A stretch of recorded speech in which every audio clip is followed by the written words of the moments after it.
Hello everyone, so today we are going to talk about on how to search cases in law school. So the first method that you can have in searching for cases would be if you have some subscription sa ESCRA, personal subscription, or for example, you have talked with your classmates and napag-agrihan ninyo na mag-contribute kayo sa isa't isa para kuha kayo ng isang ESCRA account. So, ano ba tong ESCRA account? So, Supreme Court reports annotated online. So, dito makapag-search tayo ng cases, and ang kinagandahan ng cases under ESCRA is meron silang mga summary. So, I'm going to show you ano yung sinasabi kong summary. So, first, let's have this sample. For example, nagbigay na ng case assignment yung professor. So, if you're given this set of cases, so 4 po siya guys, yung gagawin mo is hindi mo kailangang is-search tong buo. You just have to double click this part, yung GR number, kasi para mas mabilis. So ito, double click mo ito, then you press Control plus C, tapos punta mo dito sa ESCRA, meron ka nakitang search library. So, sa mga bago lang dyan sa ESCRA na platform, this video will be very beneficial to you. So, 'di ba nakikita mo dito sa part na to, case search and parties involved. Since hindi naman parties yung kinapi natin, case search, dito mo ilalagay yung docket number. Search, then click search. So, alright. So, makikita mo dito guys, nag-load pa siya. Then, nandito, nakita mo tong case na to, Landicho versus Sia. Then, January 20, 2009. So, mas sigurado mo na identical. Ito talaga yung case na sinesearch mo. So, yan. Mag-loading yan siya, yung case. Antayin mo lang.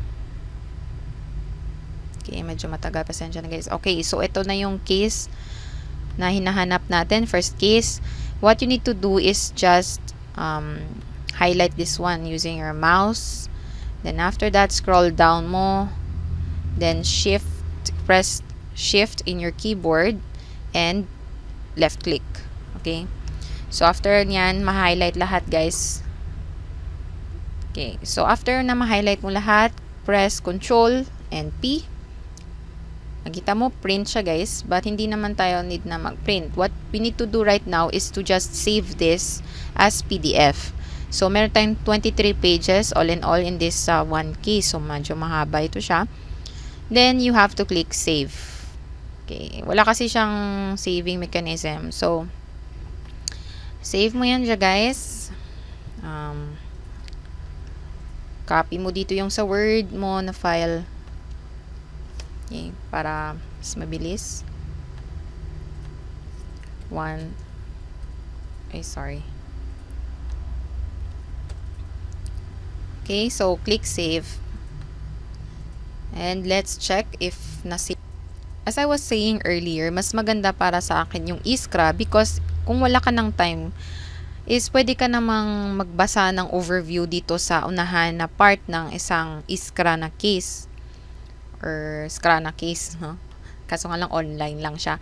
So, kung makita mo dito, meron tayong case title and under that, merong appeal. So, meaning, yung case na to is nakatouch nag-touch ng topic about appeals. So, babasahin mo dito, meron ka ng overview about that topic if ever yan yung topic na naka-assign sa inyo, kung bakit naka-assign sa inyo. Okay? So, next would be, in our case, since our subject is Labor 1 and this is related to the CARP law, dito ako mag-focus, dito ako magbasa sa Agrarian Reform Law, hindi ako mag-focus sa appeals. So, meron na akong, mas madali ko siyang makita guys via the heading ng summary. So, dito Agrarian Reform Law, ito yung babasahin ko, kung mabilisan na lang na overview.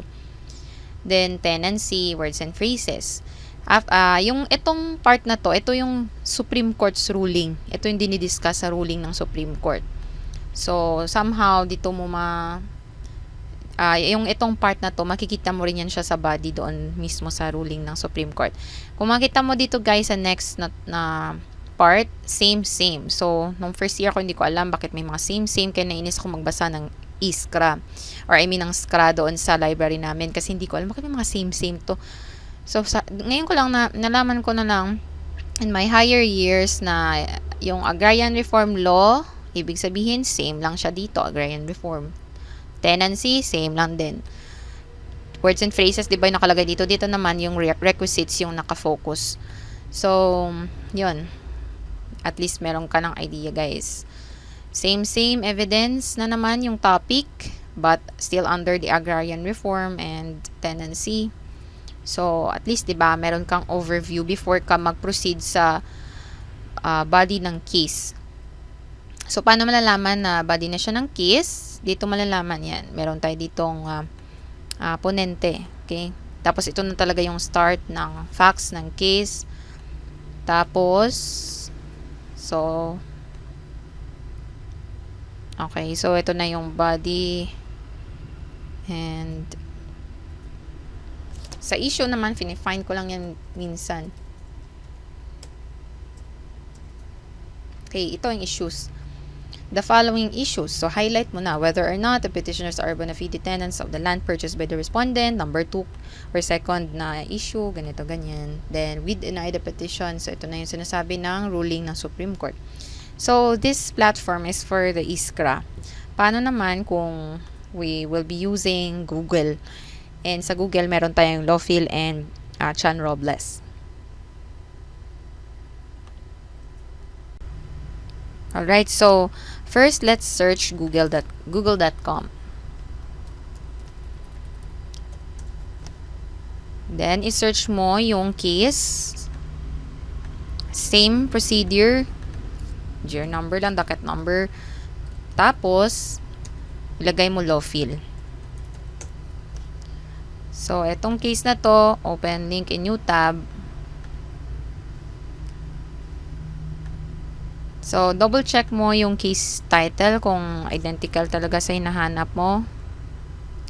Landicho versus Sia, January 20, 2009. So, ito na siya, guys. So, same procedure. You left click this one to highlight. Then, scroll down. Sa so order, dyan lang ako usually naga-copy paste. So, hold mo yung shift ng yung keyboard, tapos left click mo para ma-highlight lahat. Then control C. Then you just copy paste or copy and paste dito sa Word. So as you can see na paste na dito yung buong case. So kahit walang internet, offline man, may bababasa ka. Okay? So aside from LAWPHIL, we also have CHANROBLES. Okay. So, you just have to replace this with CHANROBLES. Sorry. So, open link, new tab.